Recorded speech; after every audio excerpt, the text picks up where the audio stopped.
The Habano forest in San Luis Potosí was vast and dense, with trees so tall they barely allowed sunlight to pass through. There, in 1974, a group of workers arrived with a single purpose: to cut down trees for timber sales. Benedict, the project leader, was an experienced man in the business. Before settling in with his team, he stopped in a coastal city to buy supplies and ensure that everyone could live in the forest for months without issues. However, as he wandered through the markets, the locals whispered warnings.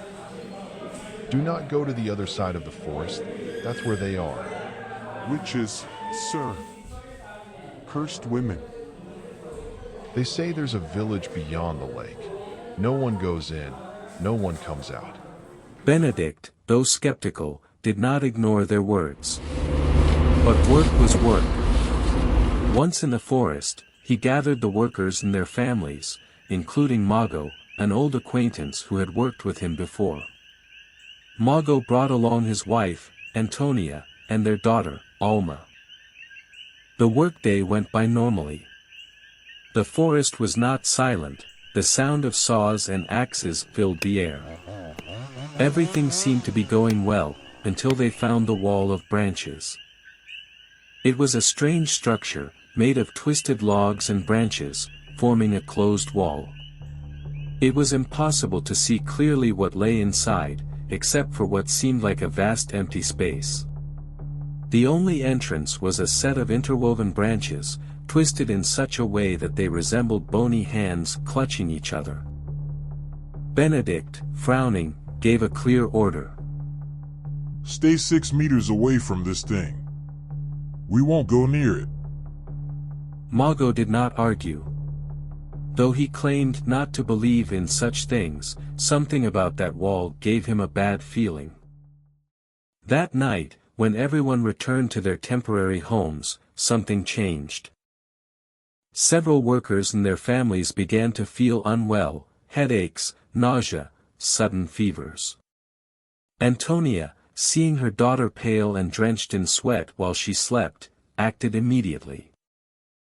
Without hesitation, she took a piece of paper and sprinkled coffee, sugar, and cinnamon over it, forming a cross. She placed it on the ground and set it on fire.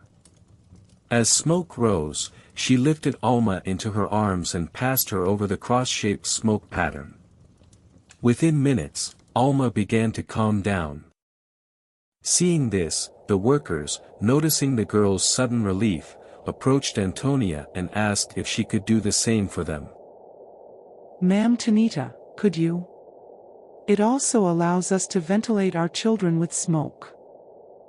She did not refuse and helped the mothers with their children. Within a few hours, everyone started feeling better. But the air had changed. The camp felt heavy with bad energy, as if something was watching them from the depths of the forest. The following days went by normally during daylight, but when night fell, things got worse. The nights brought terrifying events. First came the sounds. Howls of animals, yet too human. Distant cries of children. Whispers that seemed to call out names. Did you hear that, Mago? I know, Tana. Don't worry, it's just the animals in the forest. Mago. Just go to sleep, woman. Trying to ignore it, Mago decided to turn on the radio, drowning out the strange noises with music. Each night, Mago made sure to play the radio. He didn't want to worry Antonia and Alma, but deep inside, he felt something was wrong. And then, one night, it happened. After the communal dinner, everyone retreated to their temporary homes. Alma, curled up beside her mother, woke up in the middle of the night with a strange feeling.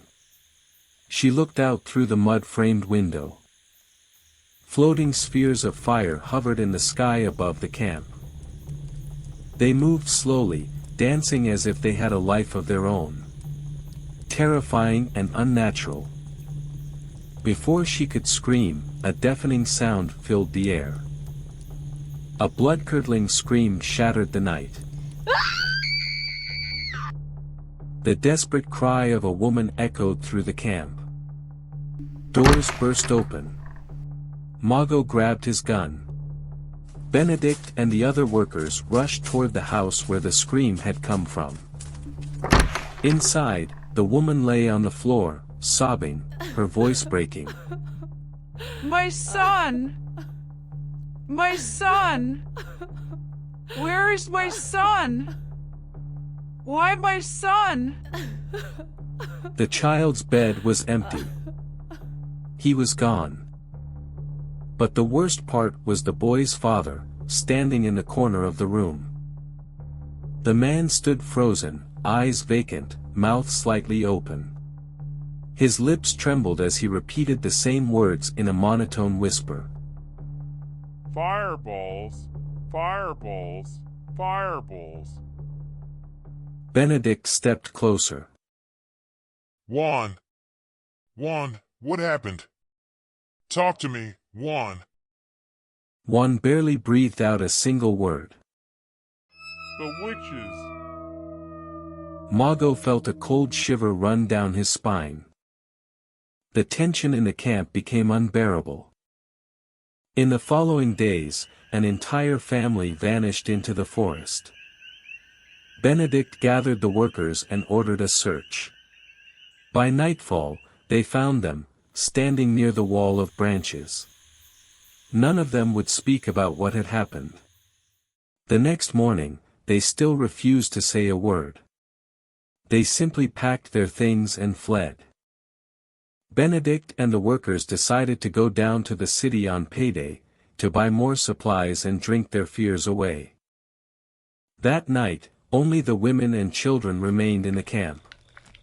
Fear was thick in the air. They huddled around the fire, cooking in silence, watching over one another. The children slept nearby, some on cots, others on the ground. That night, Ines, who was on watch, looked up at the sky, and saw them. The fireballs rose from the forest. They streaked across the sky, as the strange noises returned. Ines, Sophia, and Carmen began to pray. Luckily, the fireballs did not approach the camp. That night, no one disappeared. The contract was over. Benedict and the workers packed up their things and left the forest. As the truck rumbled down the highway, Antonia suddenly realized something. Mago, the animals. She whispered. The chickens, the dogs, the cats they had brought with them, were gone. Mago stopped the truck and stepped out, checking the back. The wooden door was broken. Mago, what are we going to do? Don't worry, Tana. We'll go back for them. Meanwhile, in the back seat, Alma slept deeply. But in her dream, she was lying in her bed, yet surrounded by darkness. Barely any light reached her. She tried to move, but her body wouldn't respond. And then, she realized. She wasn't alone. Beside her, an old woman with wrinkled skin and a twisted smile stared at her. Her teeth were yellow and sharp. Her eyes, dark as the night. Inside, the woman lay on the floor, sobbing, her voice breaking. Alma felt a terror so intense that she jolted awake, her heart pounding. Amma.